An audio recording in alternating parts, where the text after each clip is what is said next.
bringing you the news and information you need from the people making a difference. This is Comcast Newsmakers.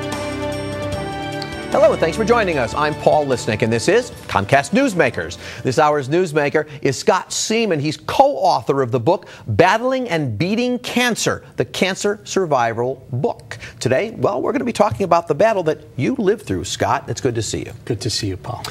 Some people might write a book about this and have interviewed people that have gone through this. In your case, your co-author is your wife, Charlene McMann Seaman, so she lived through it, but you're the guy that suffered it. Tell me about when you were first diagnosed, because you were a young, healthy guy. It was the last thing on your mind. Exactly. I was in my mid-30s at the time. We were on our way to Disney World for a family vacation. I wasn't feeling quite right, and my wife said, well, you need to get a checkup, and instead of going to Walt Disney World, we wound up spending a year through surgery, chemotherapy, radiation. I had non-Hodgkin's lymphoma. When it started, in fact, you thought it was heart trouble, right? I don't even know that there's symptoms for what you had. You thought it was something else. Yes, I had heaviness in my chest. I felt like I had about 20 pounds of weight on there and some strange feeling indigestion for about 3 or 4 days. And so when I went in, they did an x-ray and they saw baseball-sized tumors in my chest.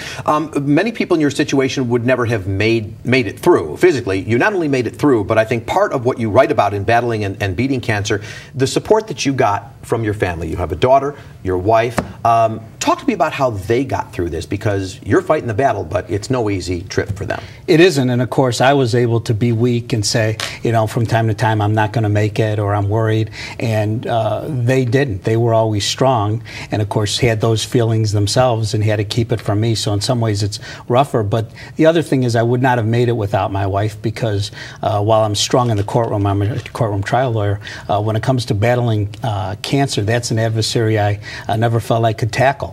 And I said, I don't want to go through the chemo. And my wife said, the cancer won't kill you, the chemotherapy won't kill you, I'll help you each step of the way, but if you don't do your treatments, I'm going to kill you. And of course, you said when the hospital found out you were a lawyer, they wanted to kill you. But it was just a joke. But let me talk about, you've taken this, what clearly is a lemon, a very difficult time. You've survived it.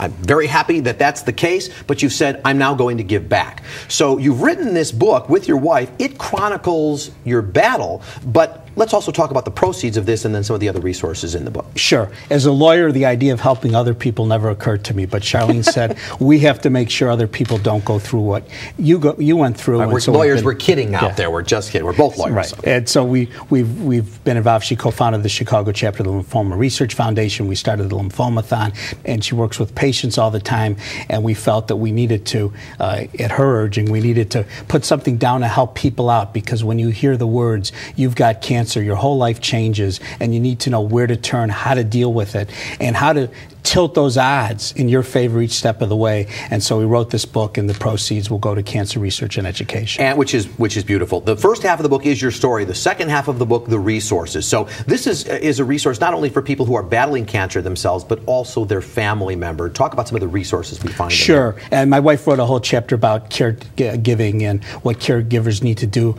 not only for the patient they're supporting, but for themselves. But basically, we cover everything from how to select your doctor, how to select your hospital, your treatments, what are the tests, what are survival rates, how do you get on the surviving side of the statistics. We have a section where we go through, call it deposing your doctor, what questions you should ask your doctor at each stage of the process, a listing of resources, all of the charity organizations, the governmental organizations that are there that have up-to-the-date information on your type of cancer, treatments, clinical trials, financial and other forms of assistance, and then a patient's medical notebook, so that as you're going through this, you can track all the important medical information about your condition, and there's even a place in the book to ask your doctor's questions and write those questions down. Yeah, it really is. It's everything from book to workbook.